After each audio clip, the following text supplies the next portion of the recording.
Hey guys, today we're going to be talking about how we can write an expression using rational exponents. Okay, so this is going to be very similar to what we were talking about last video when we were writing expressions in radical form, except in this case we're going to be going in reverse. Alright, so it's very similar to that past video. So let's look at our first problem. We'll have the following. We have 4 root 7 to the third. Okay, so they want us to go ahead and write this, okay, using rational exponents. So remember what happens. This is really our denominator of our exponent, right? So our exponent will be a fraction. So if we want to write this, okay, using rational exponents, we can do the following. It will just be 7 to the 3 over 4. And this problem is now complete. Right? If you want to go ahead and put that into your calculator, you could even simplify it down even further to get an exact answer. Okay, but we will leave it like this, so this is going to be our final answer. Alright, so pretty straightforward. Let's try another one. We'll have cube root of 11 to the 6th.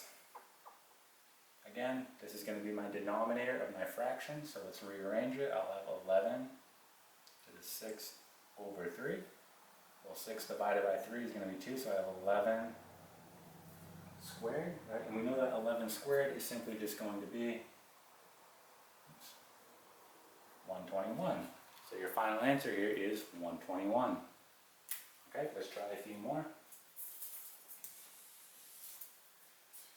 So we can have the following. 4th root of 81.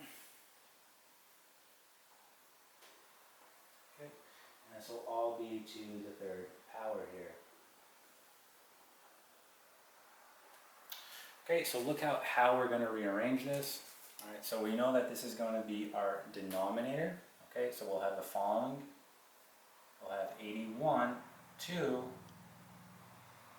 the 1/4, right? Because there really is a 1 here, right? It's not written, but we know there's really an exponent of 1. Okay, and then we have to the 3rd power. Now we're just going to go ahead and distribute this exponent here, and we have our properties of exponents. We know that we're simply going to multiply here, so we're going to do 3 times 1. So we'll have the following. We'll have 81 to the 3 over 4. Okay, and this right here is your final answer. Alright, okay, let's try a few more. Okay, we'll have cube root of 10 to the 9th power. Again, this is going to be our denominator of our fraction, so then we'll have 10 to the 9 over 3. Well, 9 divided by 3 is going to be 3, so we have 10 to the 3rd power. So 10 times 10 times 10, well, that is going to give us 1,000, right? So our final answer here is going to be 1,000, right? So this here is our final answer, 1,000. Okay, let's try one more. Again, pretty straightforward. We'll have 4th root of 5 to the 2nd power. Again, this is going to be my denominator of my fraction, so I'll have 5 to the 2 over 4. Well, this will simply just be 5 to the half when we go ahead and simplify it down, okay? And that will be our final answer. Now think about, you could actually rewrite this again, right? So if you have 5 to the half, well, you could rewrite it as the square root of 5, right? We know that there's really a 2 here.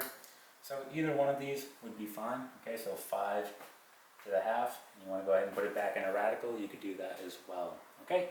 So this here would be your final answer. All right, and that is it.